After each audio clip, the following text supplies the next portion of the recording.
Hello and welcome to Pop Off, Sis!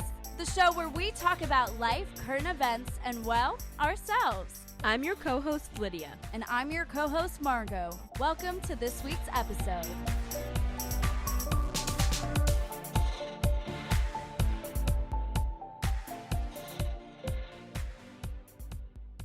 Hi, guys! Welcome back! Welcome back, everybody!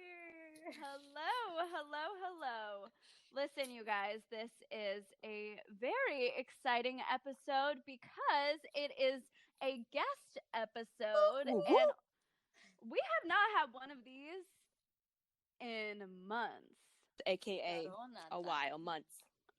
Months, but we are so excited to have our fabulous guest here today. Today we have on the lovely, my good friend, Lucy Taylor. What's up, guys? Thank you for having me here. Choo. We are so excited to have her on. She is here to promote a special project that she's been working on, which we will get into very soon.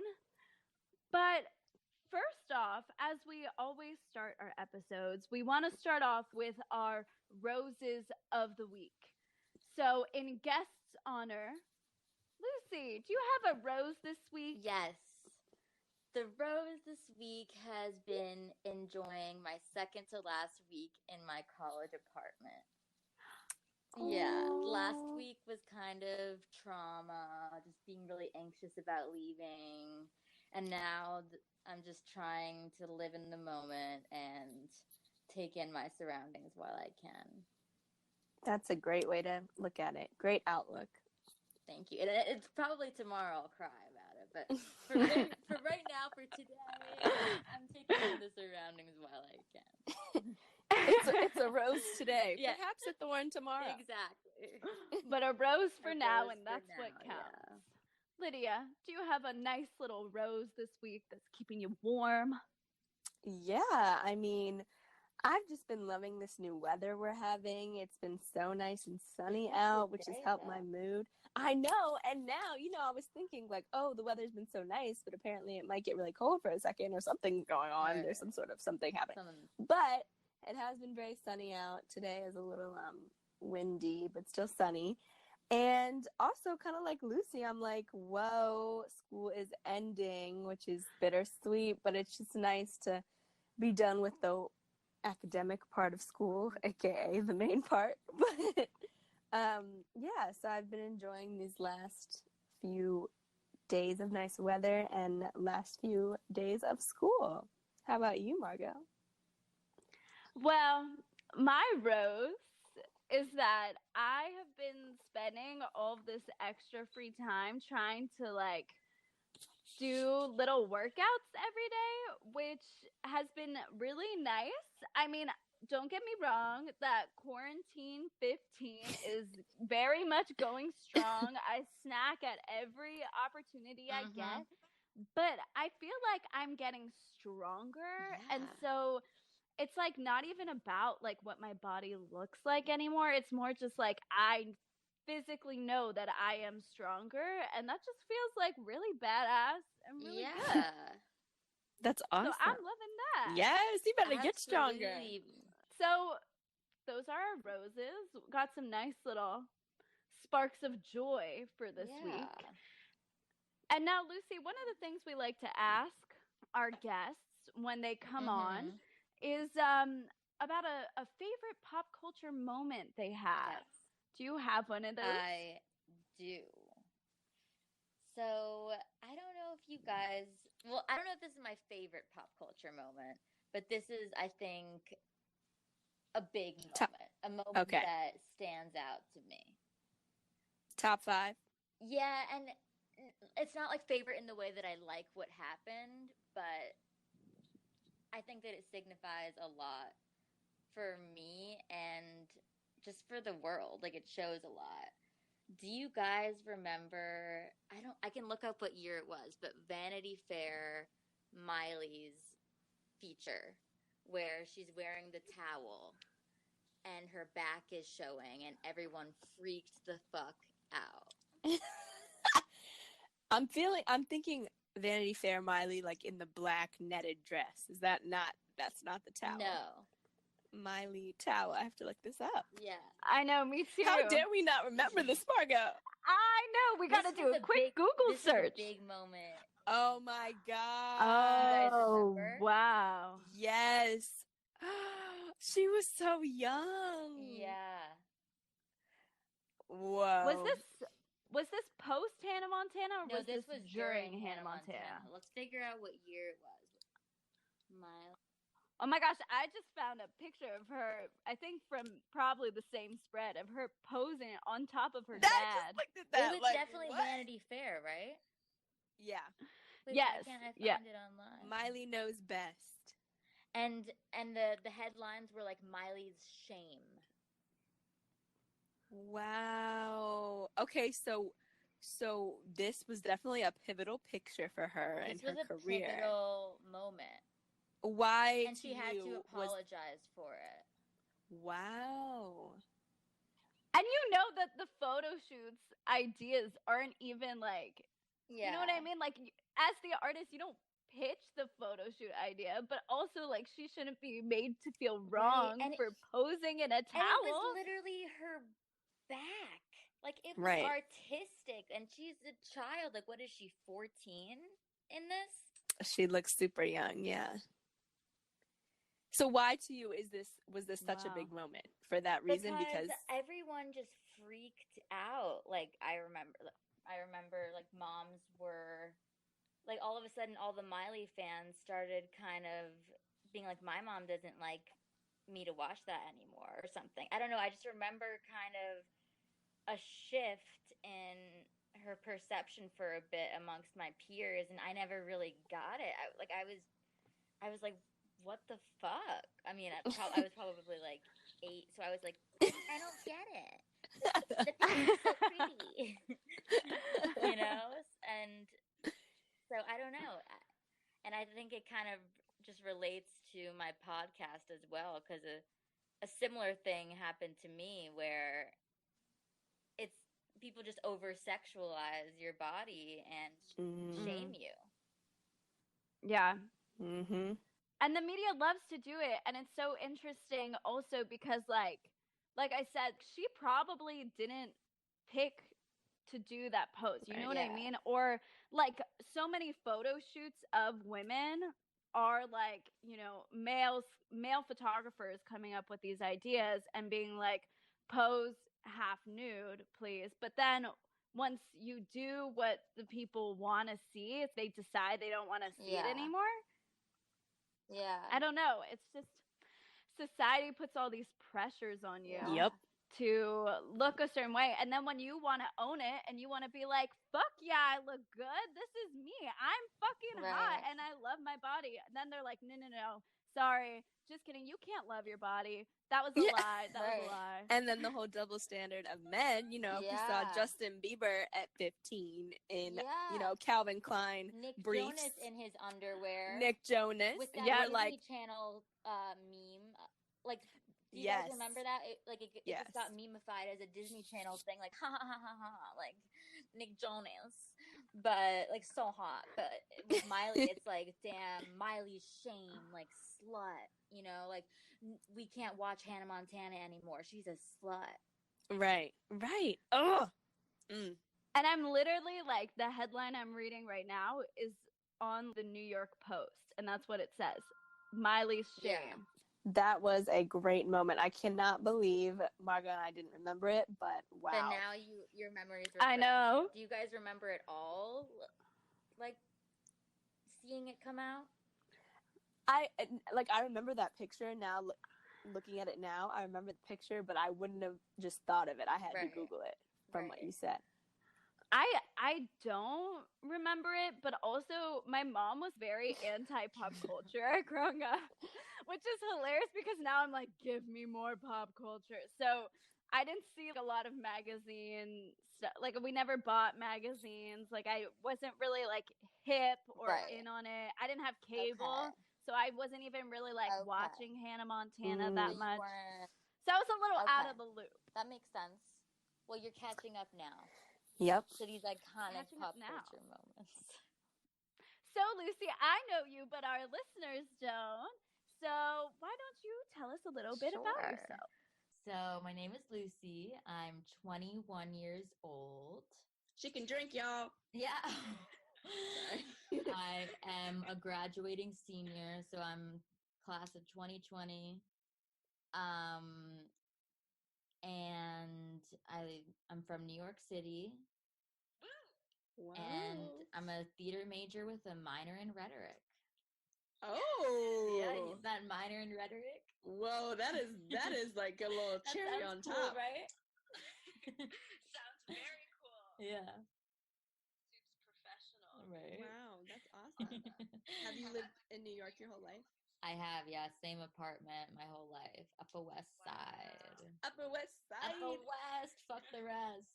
Oh, that's good. Is there a rivalry between the East and the West? Oh yeah. There is? Because the Upper East Side, Yeah. aren't they very like, they think they're the best, so. Yeah, they think they're the best. They're the coolest. Upper West thinks they're the best. They're the coolest. And then we meet in the park. Now, my only NYC knowledge comes from the iconic Real Housewives of New York City. Yeah.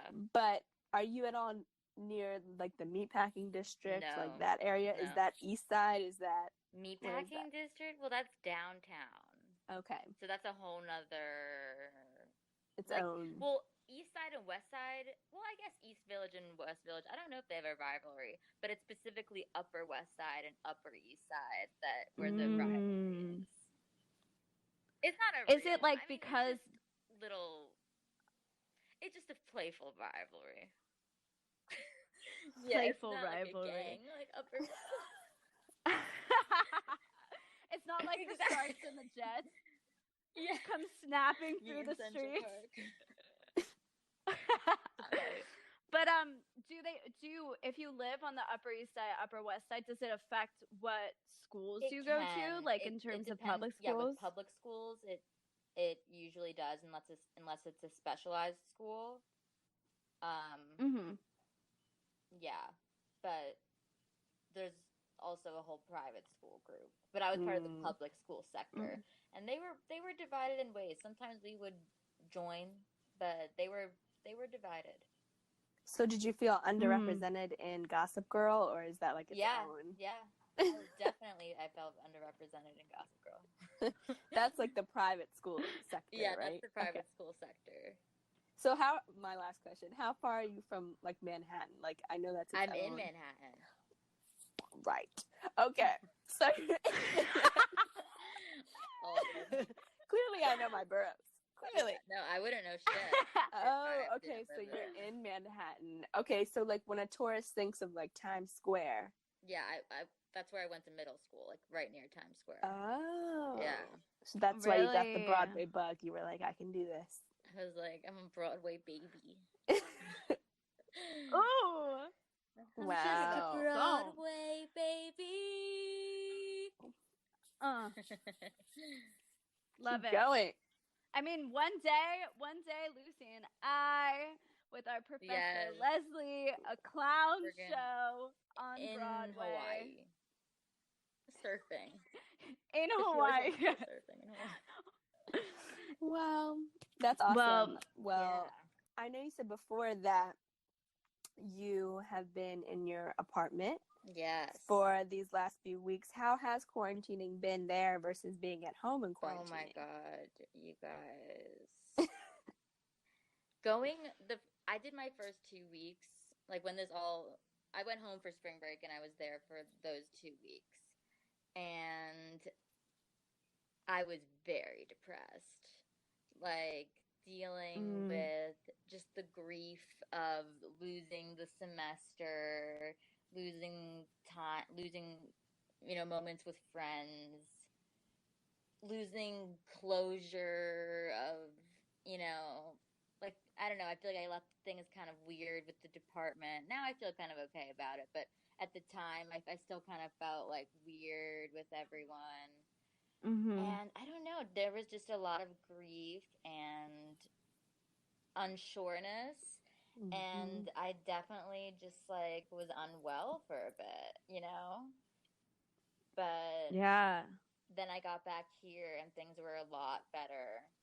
Started waking up early again and, you know, kind of focusing more on like childlike happinesses. Like me and my roommate would like make up a dance and, you know, we would just start, like I would start being creative again.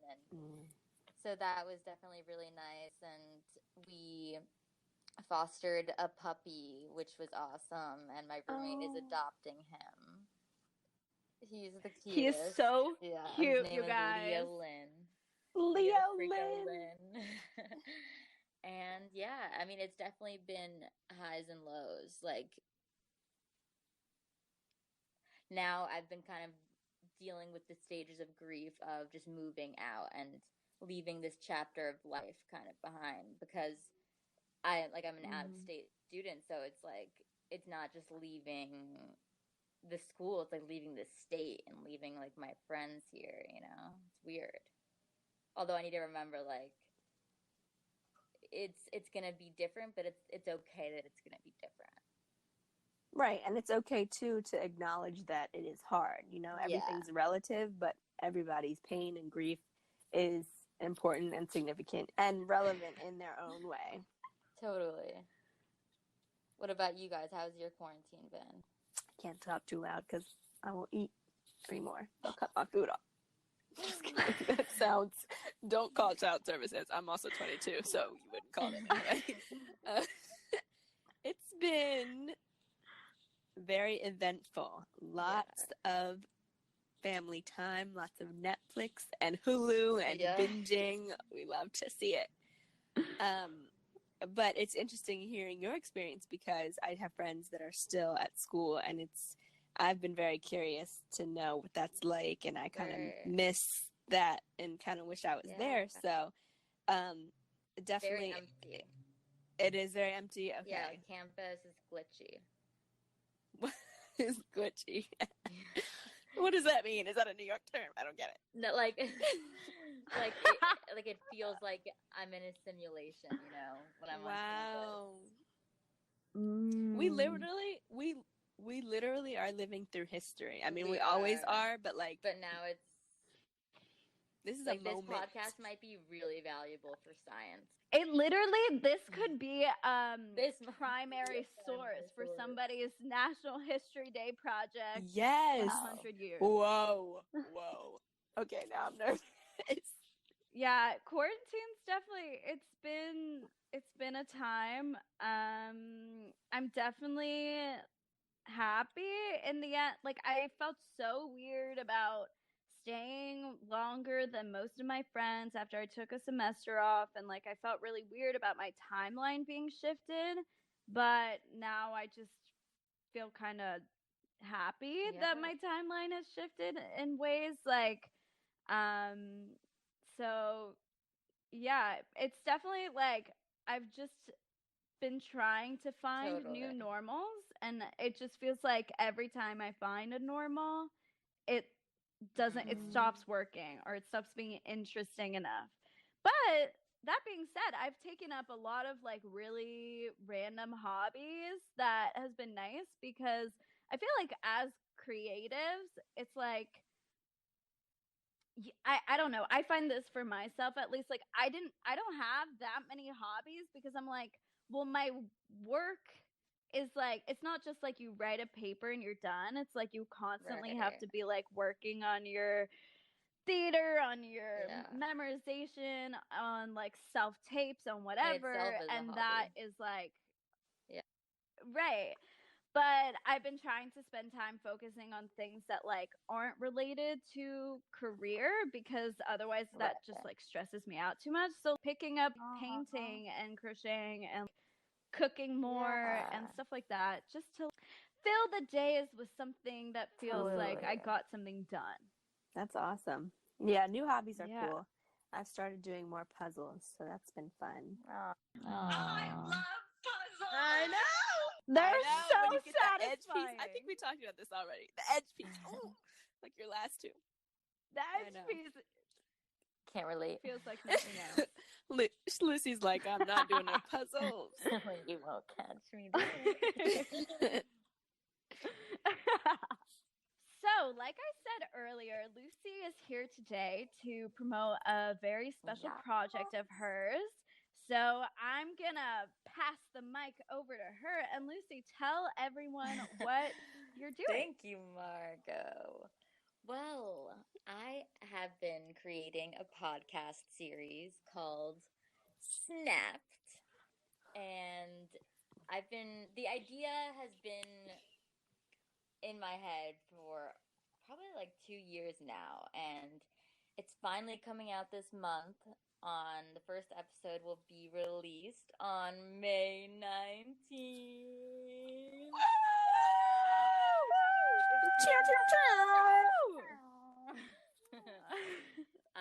So definitely follow Snapped the podcast on Instagram to find out where you can listen. It's a long story, hence why I made the podcast. In the podcast, I take you with me, like kind of in the first person, in the present tense, throughout my experience joining Greek life, disaffiliating, moving out of the house mid-semester, and kind of just figuring out the ins and outs of sorority world. Yeah. I am personally, as everyone should be, so excited to hear it. Yes. Definitely follow that Instagram for more info. And guys, already the podcast art is so great, Thank so you. exciting, and leaves you wanting more. Yeah, definitely. It's definitely some foreshadowing. Ooh, we love a good tease. So what I was curious about, Lucy, is what made you want to start a podcast, and like why a podcast specifically over another medium? Right. Well, this project has gone through a lot of different mediums. Like from the beginning, I knew that I wanted to do something. I felt like I didn't really have a lot of control over everything that went down in sorority world, and there were abuses of power that happened that I never really felt like I had been able to like claim my own narrative about and share my side of the story. You know, like I felt like I just didn't have control at all over what happened. And I think that I tried to get that control or that, you know, type of closure in ways, and I never really got it through the sorority or through people involved. And so I knew that I wanted to do something to express and share my truth. And whether that was a play or a video series or a podcast, like I just brainstormed about different mediums. And I remember one of my favorite plays is called Slut the Play. And it deals with some subject matters that are similar to the ones that I talk about in my podcast. And so I messaged the playwright of the play, Katie Capiello, and I kind of shared my story with her briefly and asked her, like, would you be interested in talking and helping me figure out like what should I write a play, like what should I do? And so she replied, right, so supportive, so nice. We ended up meeting for coffee in New York City, which was beautiful. Wow. And it was just really nice to have her validate my experience and believe in my story, you know, believe that it could create some type of change. And so she told me, you should do a web series. And I was like, okay. And so then for a while it was a web series, and I filmed the episodes. I had a director. It was a fucking ordeal. Wow. Yeah. Wow. But something about it didn't feel right. Like I was kind of thinking like, oh, what should I put on the screen? Like, it's going to get boring. It's just me talking. I don't know. And for a while also, I wasn't even ready to share the story because I had to do a bunch of reflecting myself. Like I'm so happy that I'm sharing the story now, 2 years later, or even more, kind of. Some of it is 3 years later. Yeah. I'm so happy that I'm sharing it now rather than when I wasn't in a place where I wasn't healed yet, because then, it's more 100%. the intentions aren't the same, and it's more like trying to, like, I don't know, get back at them, or I don't like feel some type of, just kind of like I was still angry and now I'm no longer angry. So I think that that's really good because it really allows me to look at it, the story objectively, and just fucking speak the truth, like just like say the facts. Like, this is a fact. Sorry. It's funny. I heard a quote once that said, like, it basically said you can't control someone's story. Yeah. And if you're a part of it, make sure you're a good part of it. Like, basically, you have no control of what people say about you. And you shouldn't have to worry about that if you were nothing but a good person to that. Yeah. So, and I think what you said about intentions is so important. And because part of you telling your story is a healing process in itself, which I'm sure you found. Yeah. So your mindset was so important, and how you felt about everything, so important. So you sound like you're ready. She ready. Yeah, totally. Like, I definitely I feel ready. And you kind of started on our next question, which was about a little bit about your process and if you had any help along the way. And, it's a testament to your initiative that you reached out to that playwright and had that conversation. So great, because you didn't know what was going to come of that, and you ended up having a great conversation and met. Totally. So that's awesome. Yeah, shoot your shot. Yes. Shoot your shot. The only thing that could happen is you get a no, and you're nowhere worse off than you were before you asked. Exactly. So yeah, I mean, if there's anything else you want to tell us about the process, that maybe towards the end of it, what you discovered. Well, the transition from video, from web series to podcast came about when I was studying abroad in Copenhagen, and I took a class called podcast production. And we learned a bunch of different techniques about storytelling, and I just started to look at the story in a whole new way, and I realized, damn, this would be good for a podcast. Like, I want to tell this story in present tense. Like, in the video series, I was telling, like, this is what happened, but in the podcast, for a good part of it, it's present tense. And, like, I wanted to be able to use ambient sounds and, like, distinct sounds. And those are all things that I learned in this podcast class. But these are, like, they're really amazing storytelling. Like, it really helps bring the story along. And I think that I like the idea that the listener is in my shoes, literally, like, here's my footsteps in the podcast, because it's something about it makes it more real, and I want them to feel what I was feeling, and I really want to walk the listeners along with me every step of the way, through my mistakes and my judgments to my trauma, So I think that podcasts do a really great job at being able to put the listener in your shoes. And I think that's something that not a lot of mediums can do. Facts. Yeah. So in the podcast class, did they teach you, like, this is how you use the mics and the editing? Yeah, they taught us the editing. I use Hindenburg Editor, which is a Bouge editing system. Ooh. Yeah.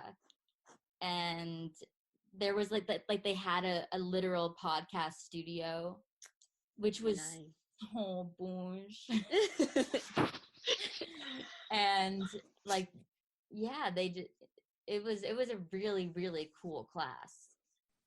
Yeah. Did you decide to use first person? Like, are you a character in the story, or is it? Yeah, this no, is I'm me? me. This is Okay. real. This is me. I'm exactly it. where I'm supposed to be. Let that light Shine on me. We're hitting all the Disney stars today. Yeah. literally.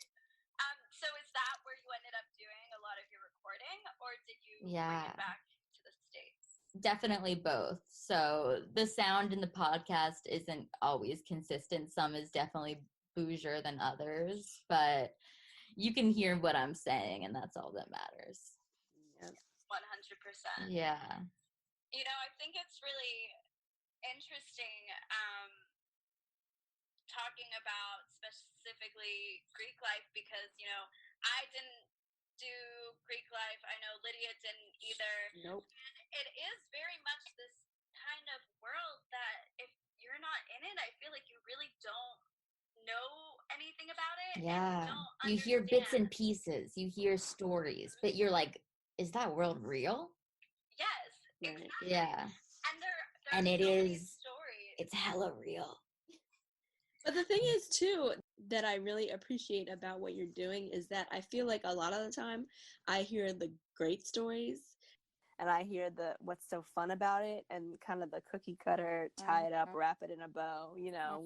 I love my sisters and this is what we did. Like, and we rarely hear, I mean, we hear bits and pieces of horror stories, but we rarely hear an authentic, especially someone that did not stay in the sorority life, tell their story, because that I mean, no judgment to what people do, but the fact that you left and what you're doing brings a whole new authenticity to what you're saying, because I can tell, you know, this is your story, this is your truth, but you have the passion behind it and you're not holding anything back, and we rarely get that. It's so uncensored. Love it. And I think that it's also such an interesting story because at the beginning, I was so into it. You know, like I joined a top tier sorority and I was sucked in. Like I was telling my mom on the phone, like, Mom, I got into the prettiest sorority, you know, like I was able to experience that dopamine rush of it, and that, you know, I was able to see, I don't want to call it good parts because I don't think that it's good, but I was able to see the appeal and the sisterhood and the instant community and instant gratification of the Instagram followers and likes and popularity. But then, I don't know, it's interesting. I think it's going to be interesting for the listener to have those rose-colored glasses on and then be taken off, you know? Yep. Yeah. I'm so excited. Yeah. No, it's going to be so good. Yeah, I'm so excited too, but I'm nervous. But that's okay. Like, that I means wonder you if people care. are going to actually listen, you know? Oh. Our listeners, you better True. pop yeah. your little self on You board better to that pop. You better. That's the podcast. Is there anything what was like, would you say the hardest part about the production of it all? Like, not, obviously probably telling your story was itself so impactful, but anything about the podcasting process that was difficult? Definitely just to keep on going, you know, like just throughout this whole process. I mean, like this has been an idea now for 2 years. And so with those 2 years, I've learned that there's going to be months where it's grind time and you're passionate about it and you're really feeling it. And there's also going to be months where it's okay to put it aside and reflect. And just, it's okay to not work on it for a bit and go through those phases of, you know, this feels right to work on right now and it doesn't. And I think that doing that has actually been really helpful because it caused me to not rush and not end game with it, you know, and to be able to heal and really, really reflect and like have new ideas come to me and remember different things. Like the amount of times that I'm just like walking and I'll write something in my notes like, oh shit, they did this, or like, oh shit, I said that, you know?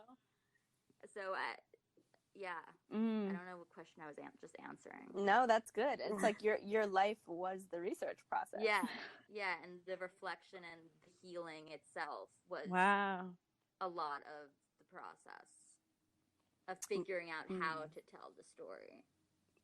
And I think that's part of what makes storytelling, you know, just like one of the most beautiful mediums out there, because it does give us that capability to heal. It gives us the power to tell our own narrative, and you can take as long as you need. If it's your story and it's your project, then you do what's right for you. And people might try to like rush you and tell you need to get your stuff out there. It's like, no. Yeah. This is your thing, and you decide what's right for you. And I love that you took the time that you needed, because that's extremely important. Yeah, definitely.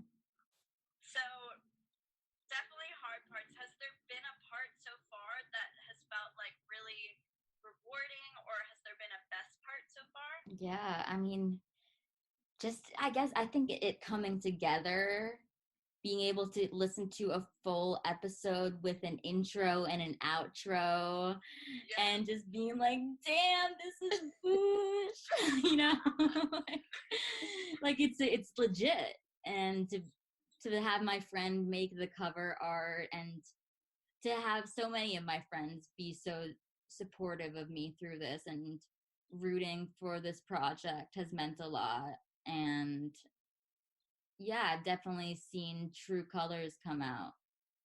Like, you know, who supports it, who doesn't. Yep. Margot, we could say on that. Definitely know what you mean, though, when you listen to, I mean, obviously our podcast is very different, but that first time that we heard our episode and we put the intro in there, we put the outro in there, we had our website. It's just like, yeah, you guys have a website. Yeah.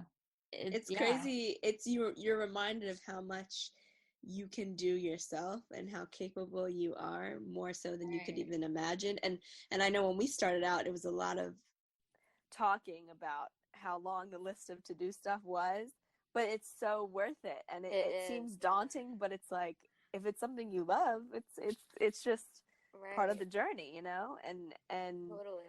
And I love too that for both of you as theater majors, as thespians, as future Broadway stars, let me get that family discount though. That who would have thought that you could have done a podcast and literally like use part of your creative outlet all by yourself before starting your, you know, quote unquote careers. Like, this is part of that journey now. And I'm just happy that this opportunity has been brought forth to both of you to do something like this, because it's only helping you for the future. Yeah. Okay, now I gotta be a little extra and petty, and I got some FAQs for you, Lucy, because I just to be a little lighter on the note of sorority life. Definitely. You know, there will be light moments. Oh, great. Oh, there will be funny moments. Don't worry.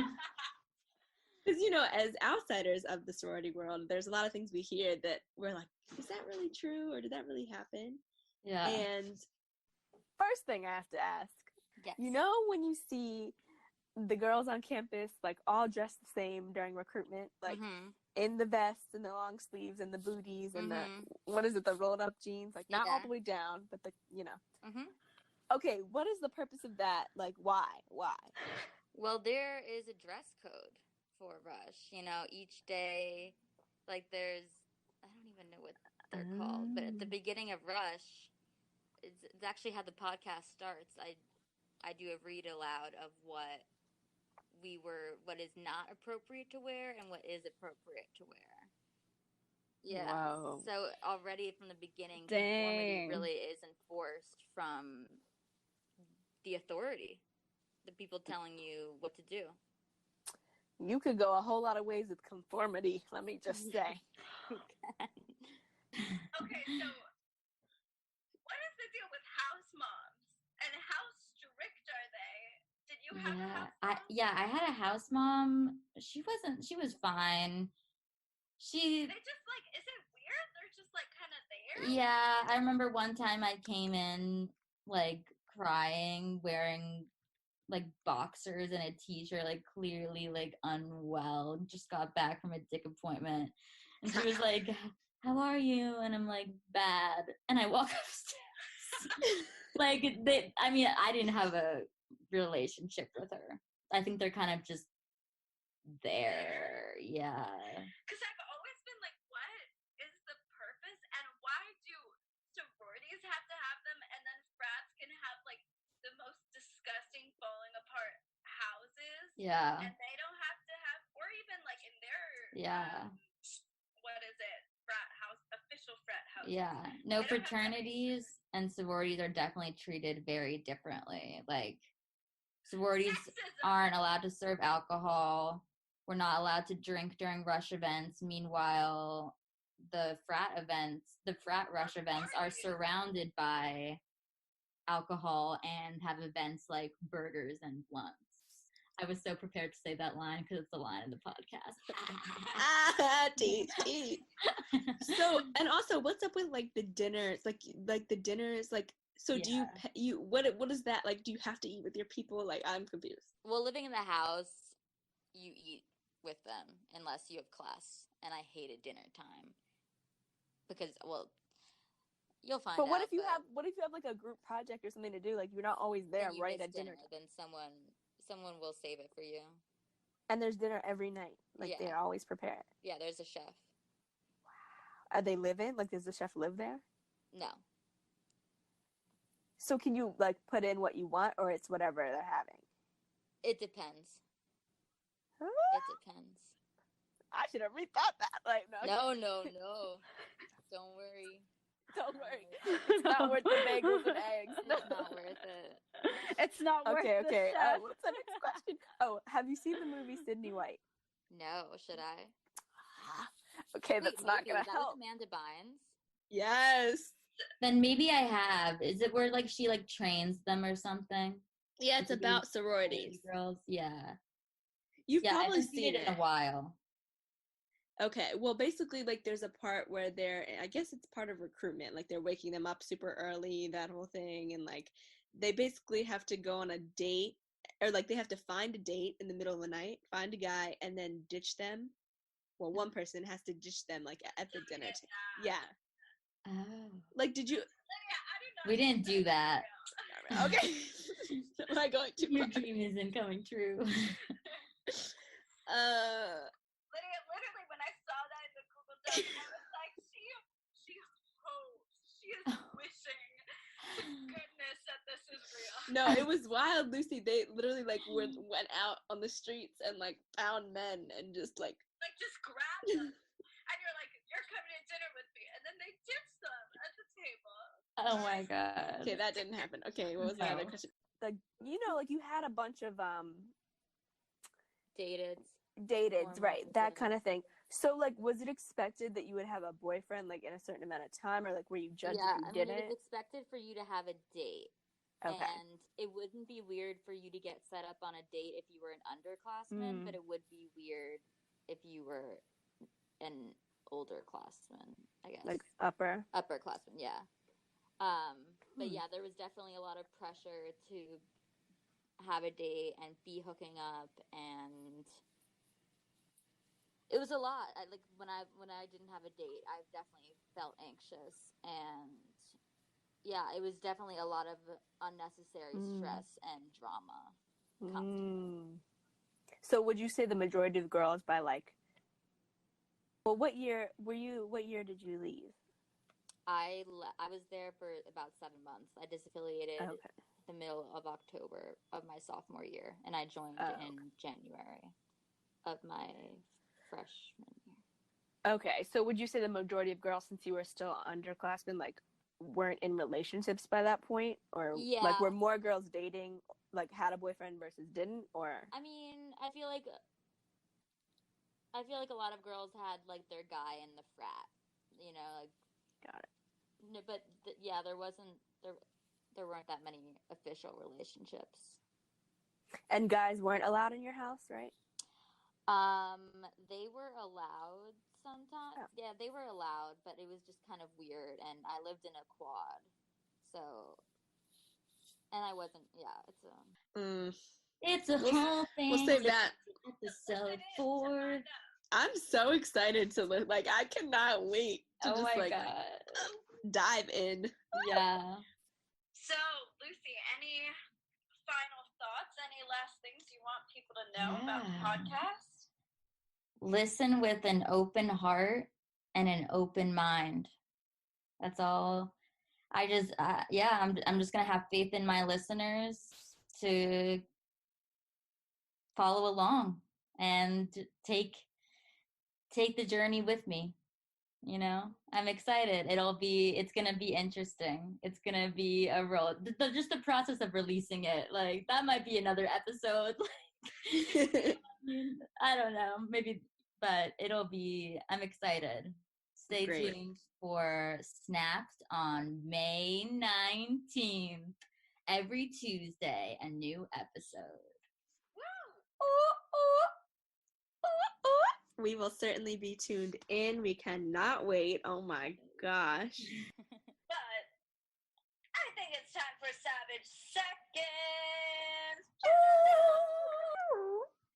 So, Savage Seconds, because we have 3 people today, we will each have 20 seconds to pop off about anything that we want. And we are popping off in 3, 2, 1.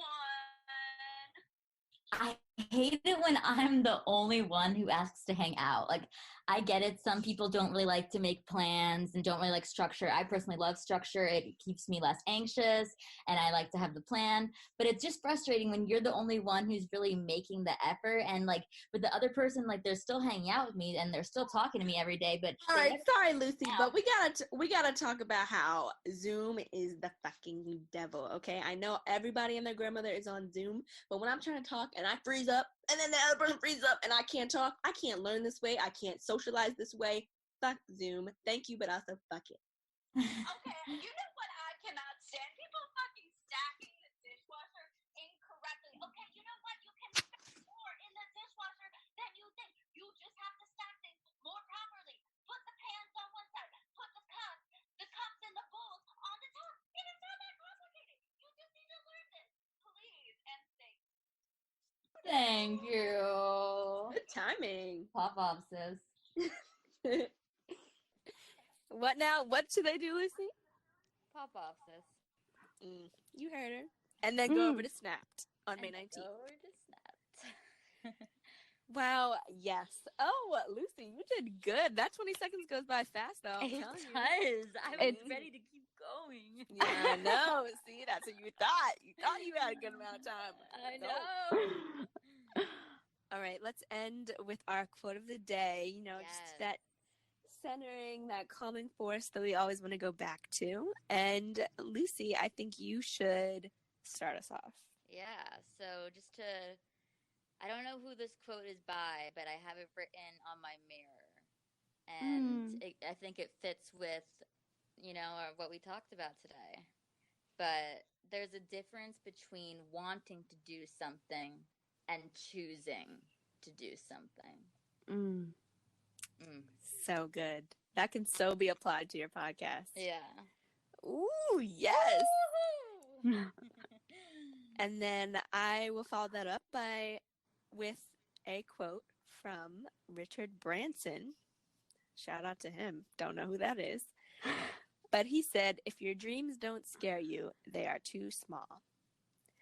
And I think that's very true. I do too. It's scary to go after them, but it's what you got to do to find that fulfillment. I'll tie us off with a quote from Margaret Mitchell. Yes, that was a beautiful transition. Thank you, Lydia. She said, life's under no obligation to give us what we expect. I think that's really true. It's under no obligation. You never know what's going to happen. But all the more reason to just go after it and try your best and pour your heart and soul into what matters to you and see what happens. And with that, I want to say thank you so much again to Lucy. You are Thank you! so brave, so talented. We cannot wait for Snapped May 19th. It's going to be so good. I'm excited. We cannot wait. We are so excited. Thank you, everyone, for listening today. One more big holler for Lucy. Ow, ow! Snaps, literally snaps. And we will see you guys in 2 weeks. Can't wait to snap. And that is our show. Thank you so much for joining us. Make sure to follow us on Instagram at popoffsis.podcast and our personal account at Lydia__Parker. And at mtrouvé. Be sure to check out all of our episodes at popoffsis.wixsite.com/website. Thanks for listening. And we'll see you next time.